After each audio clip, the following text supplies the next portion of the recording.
Hello guys, welcome to green garden and kitchen. எல்லோரும் எப்படி இருக்கீங்க? இன்றைக்கி நம்ம தோட்டத்தை தாங்க சுற்றி பார்க்க போகிறோம். கார்டன் டூர் பார்க்கலாமா? வாங்க வீடியோக்குள்ளே போகலாம். ஃபர்ஸ்ட் டைம் சேனலை பார்க்குறவங்க சப்ஸ்கிரைப் பண்ணி பெல் ஐக்கானில் ஆளுன்ற ஆப்ஷனை கொடுத்துக்கோங்க. நான் போகிற எல்லா வீடியோவும் உங்களுக்கு நோட்டிஃபிகேஷனாக வரும். காலையில் நல்லா சாப்பிட்டுட்டு லஞ்சுக்கு சோறும் பேக் பண்ணி எடுத்துகிட்டு போகிறேன் தோட்டத்துக்கு. வீட்டிலேருந்து தோட்டத்துக்கு பார்த்திங்கன்னா ஒரு 10 நிமிஷம் தான், நடந்து போனால் ஈஸியாக போயிடலாம். மல்லிகை பூக்கு தண்ணி போகிற வாய்க்கா ஃபுல்லாக நாங்கள் கத்திரிக்காய் நாற்று வாங்கி நட்டு விட்டுருந்தோம். ஒரு கட்டளவுக்கு வாங்கிட்டு நட்டு விட்டுருந்தோம்.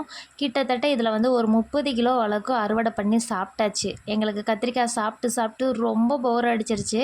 இதை தவிர நாங்கள் பக்கத்து வீட்டிருக்கோம் எல்லாத்துக்குமே நாங்களும் கத்திரிக்காய் கொடுத்துக்கிட்டு இருக்கோம். அவங்களுக்கே போர் அடிச்சிருக்கோம். இந்த கத்திரிக்காய் செடி நட்டு ஒரு 4-5 மாதம் ஆச்சு. நாள் ஆக ஆக பார்த்திங்கன்னா கத்திரிக்காயோட டேஸ்ட் மாறுது. அதனால் அடுத்த தடவை இந்த செடியை அப்படியே பிடுங்கிட்டு அப்படியே உழவு ஓட்டி விட்டுறணும். அதுலேயும் இந்த மணத்தக்காளி கீரையெல்லாம் அவ்வளோ அழகாக முளைச்சி கிடக்கு. இதெல்லாம் நாங்கள் விதைச்சி விட்டதெல்லாம் இல்லைங்க, அதுவாக விதவுலேருந்து முளைச்சது தான். இதிலே நான் 4-5 தடவை அறுவடை பண்ணிட்டு போயிருக்கேன். அவ்வளோ கீரை எனக்கு கீரை துவையல் வச்சு சாப்பிட்டா ரொம்ப பிடிக்கும். அதனால் நான் எப்போயுமே பிடுங்கிட்டு போய் துவையல் தான் வச்சு சாப்பிடுவேன். இந்த 2 வாழைக்கண்டு பார்த்திங்கன்னா பச்சை வாழைப்பழம் நல்லா இருக்கும் டேஸ்ட்டு. மலை வாழைப்பழம்னு சொல்லுவாங்க. மேலே மல்லிகைப்பூ, கீழே பார்த்திங்கன்னா காக்கரட்டை நட்டிருக்கும். அதுக்கு தண்ணி பாய்ச்சிக்கிட்டு இருக்காங்க. சரி வாங்க நம்ம போய் சுற்றி பார்க்கலாம். 1 ஏக்கர் அளவுக்கு செடி முருங்கை நட்டு வச்சுருக்கோம். அதுக்கப்புறம் மல்லிகைப்பூ, காக்கரட்டை, இவ்வளோ தான் எங்கள் தோட்டம் ஃபுல்லாகவே. வாங்க இன்றைக்கி பார்க்கலாம். இது பார்த்திங்கன்னா புளிய மரம். எப்போயுமே வருஷம் பார்த்திங்கன்னா இதிலேருந்து தான் புளி எடுத்து வச்சுக்குவோம். ஒரு 20 கிலோ 30 கிலோ அளவுக்கு வரும். ஆனால் இந்த தடவை பார்த்திங்கன்னா புளி அதிகமாகவே காய்க்கலை, என்னான்னு தெரில. புளி அதிகமாக காய்ச்சா மாங்காய் வராது, மாங்காய் அதிகமாக காய்ச்சா புளி வராதுன்னு சொல்லுவாங்க. அது உண்மையாக தான் இருக்குது. இந்த தடவை மாங்காய் அதிகமாக காய்ச்சிருக்கு.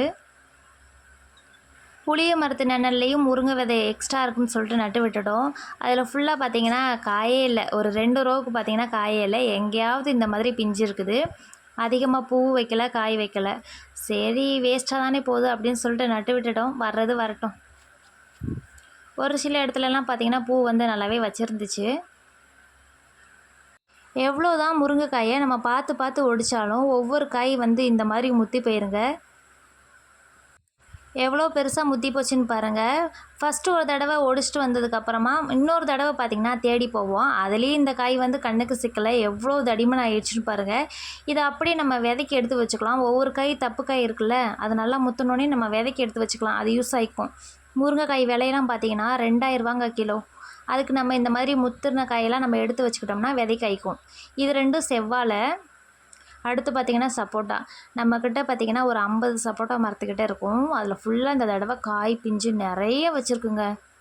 அதுலேயும் இந்த சப்போட்டா மரத்துக்கெலாம் நாங்கள் தண்ணியே விடுறது கிடையாது. அதனால் இந்த பழத்தோட டேஸ்ட் பார்த்திங்கன்னா அவ்வளோ சூப்பராக இனிப்பாக இருக்கும். இந்த மரத்தெல்லாம் நாங்கள் கவனிக்கிறதே இல்லை. ஏன்னு பார்த்திங்கன்னா கிலோவே 8 ரூபா 10 ரூபா தான் போகுது. இதுக்கு வேறு நம்ம பிடுங்கி அதை நல்லா ஒரு பாக்ஸில் போட்டு அப்படி இப்படின்னு பார்த்திங்கன்னா செலவு தான் ஆகும். நமக்கு லாபம் இருக்காது. அதனால் இந்த சப்போட்டா பழத்தெல்லாம் விட்டுட்டோம். பழுத்து கொட்டும். அப்படி இல்லைனா குருவி, கிளி, மயில் இந்த மாதிரி எல்லாம் சாப்பிட்டுக்கும். அதனால் அப்படியே விட்டாச்சு. அப்புறம் இதாங்க நம்ம மல்லிகைப்பூ தோட்டம். செடி இப்போ தான் சின்னதாக இருக்குது. போன ஆடி மாதம் நட்டோம். இந்த ஆடி மாதம் வரப்போகுது. 1 வருஷம் கிட்ட ஆக போகுது.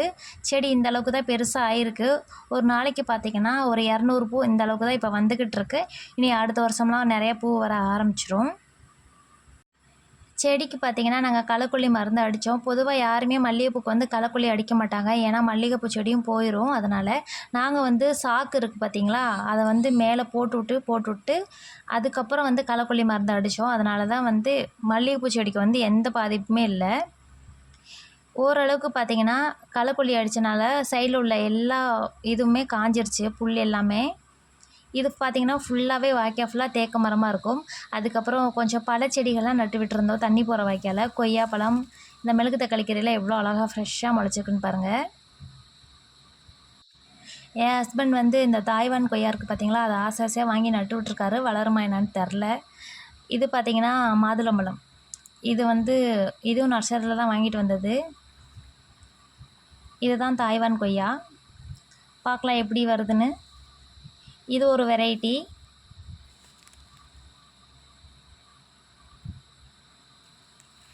அடுத்து பார்த்திங்கன்னா இது வந்து நம்ம நாட்டு கொய்யா தாங்க.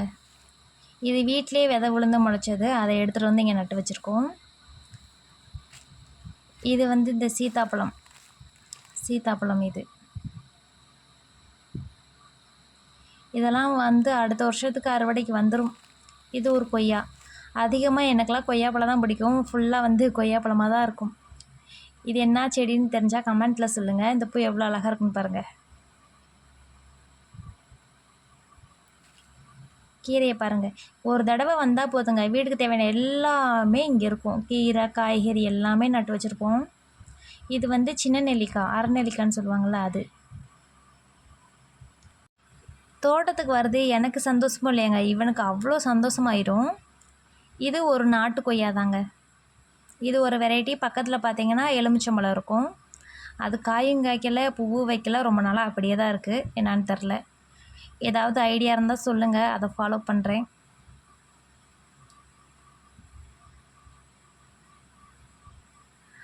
அப்புறம் எங்கள் தோட்டத்தில் பார்த்திங்கன்னா ஒரு மரம் மட்டும் நிறைய இருக்குங்க. இந்த மாதிரி மரம் வந்து நிறைய இருக்குது. இது என்ன மரம்னு தெரில, என்னன்னு தெரில. ஃபுல்லாக வாய்க்காக நட்டு வச்சுருக்காங்க அப்பா அவங்க தாத்தா. ஆனால் அது என்ன மரம் எங்களுக்கு தெரில. உங்களுக்கு தெரிஞ்சால் கமெண்ட்டில் சொல்லுங்கள். அதுக்கப்புறம் பார்த்திங்கன்னா இதெல்லாம் கருவேப்பிலை. ஒரே கருவேப்பிலை தான் வச்சு விட்டாங்க. அதுக்கப்புறம் பார்த்திங்கன்னா ஒரு 500 600 கண்டுக்கு மேலே வந்துடுச்சுங்க. இதெல்லாம் எப்படி அழிக்க போகிறோமோ தெரில. நம்மளோட மல்லிகைப்பூக்குள்ள எல்லாமே இந்த கருவேப்பிலை நாத்தா வந்துருச்சு. அதுக்கப்புறம் ஒரு ரெஸ்ட்டை போட்டு வேப்ப மரத்துக்கு நிழல்ல உட்காந்துட்டேங்க. மத்தியானம் சாப்பாடு கொண்டு வந்தேன்ல, அதை நல்லா சாப்பிட்டுட்டு ஒரு தூக்கத்தை போட்டுட்டு அதுக்கப்புறம் அவர் தண்ணி கடிக்கிறந்தாரு, நான் ஃப்ரீயாக உட்காந்துருக்கேன். அதுக்கப்புறம் வந்து தண்ணியும் கட்டி முடிச்சாச்சு. இது ஃபுல்லாக பார்த்திங்கன்னா இந்த காக்கரட்டான் பூ இருக்குல்ல, அது போட்டிருக்கோம். மேலே மல்லிகைப்பூ.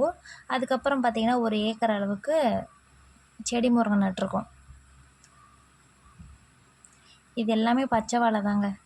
பச்சை வாழை நிறைய நட்டு வச்சுருப்போம். நல்லா டேஸ்ட்டாக இருக்கும். மலை வாழைப்பழம்னு கூட சொல்லுவாங்கள்ல, அதுதான்.